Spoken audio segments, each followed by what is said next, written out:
Electric pressure cooker by Top Mama, unboxing number 15. So tara, let's do this mga ka-earth, mga ka-earn.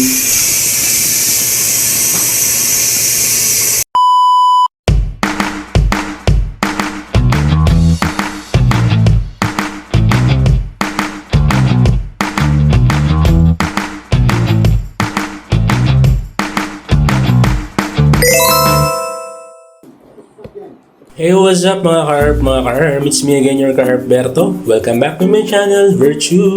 For today's video, mag-unbox tayo ng electric pressure cooker by Top Mama.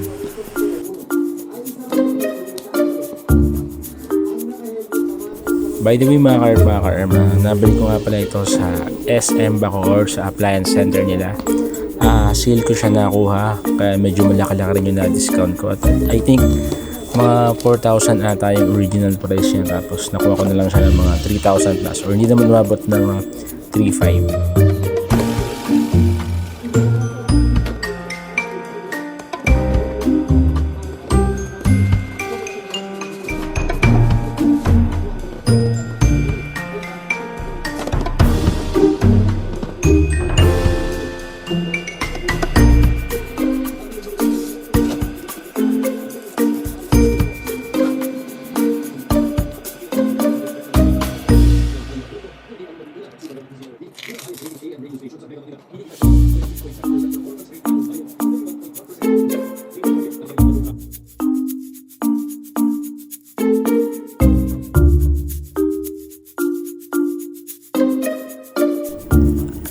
Okay, so meron siyang rice paddle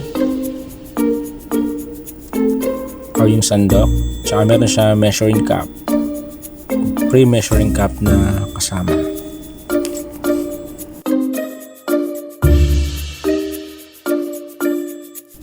Siyempre, we also have yung manuals. So natin yung manual or yung guide kung paano gamitin yung electric pressure cooker, tsaka yung meron din siyang pamphlet or listahan ng mga service center ni Top Mama. So syempre hindi nawawala yung electric cord or yung saksakan, and meron din siyang mini griller ba to, or para sa pang steam din. Okay. Non-stick coating aluminum inner pot naman mga ka-herb. In fairness, quality naman siya mga ka-herb.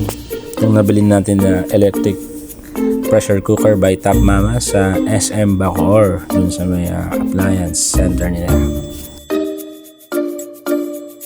Okay, let's do this mga ka-herb. Let's cook beef nilaga.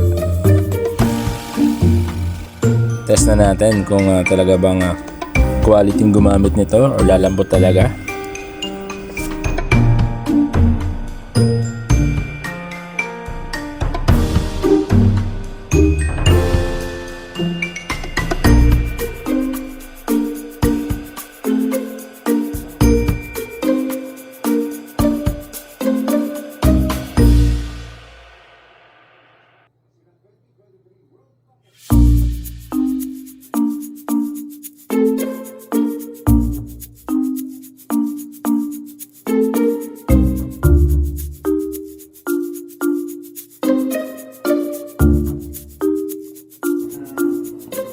Okay, syempre punasan natin yun ng pinaka-ilalim yung pot natin. So parang sa rice cooker din. So kailangan hindi siya basa para hindi siya madaling masira mga ka-herb.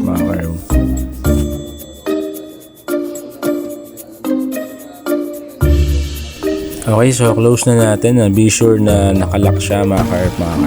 Hindi na mabubuksan. Then sa whistle natin, dapat seal na siya, kaya i-move natin ng pa-clockwise.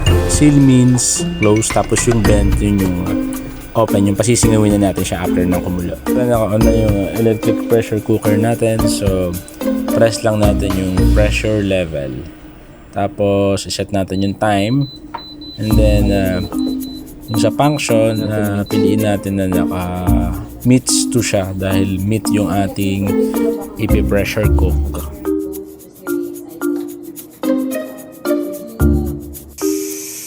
Okay, as you can see, nagwi-whistle na, meaning kumukulo na yung ating pini-pressure cook. So, hintayin lang natin na matapos yung timer niya down to 0 or hanggang sa mag-off. Okay, so ayan na, nag-off. Pag nag-off na, maririnig naman natin yung 5 beep sound na sunod-sunod. So, after na natapos yung timer niya, mga ka-arm, from seal, i-turn na natin siya ng pa-bent, meaning pasisingawin na natin. So, careful, medyo mainit yan, mga ka-arm. So, huwag muna natin kagad buksan. So, pasingawin muna natin ang ating pin-pressure cook. So, after mga 3 to 5 minutes, pwede na natin siyang buksan, mga ka-arm. Ayan, medyo nag-cool down na siya. So, as you can see, yung beef natin medyo malambot na. Pwede naman natin ulitin kung hindi pa tayo satisfied sa lambot na ito. And as you can see, yung mga impurities ng ating meat ay nasa gilid. So, madali na siyang alisin dahil nasa gilid na lang napupunta yung mga impurities, mga ka-arm. Ito na nga, kinontinuous ko yung cooking na lang ng beef nilaga. Nilagay ko na almost patapos na siya, mga ka-arm. So, nasa sa inyo kung kulang pa sa inyo yung lambot, pwede nyo pa siyang i-set sa pressure cooker, tsaka timeran nyo na lang ulit. So yun based sa pagkakaluto ng beef, medyo malambot-lambot naman na siya. So dapat naka-off na yung pressure cooker, naka-slow cook na siya. So ayan na, mga almost na ang aking beef nila. Nakakain na kami ni Mrs. B, mga ka-arm. So, eto na nga, mga ka-arm, kakain na tayo. So, luto na yung ating beef nilaga. So, ayan, napakalambot niyan. Dali niya ng himay-himayin dahil napakalambot ng ating beef. Kain na tayo, mga ka-arm. Thank you for watching. This is your ka-Armberto, your literally small YouTuber. Until next unboxing items natin, and please don't forget to like, share, subscribe to Bertube channel. Thank you, God bless, and stay safe always, mga ka-arm.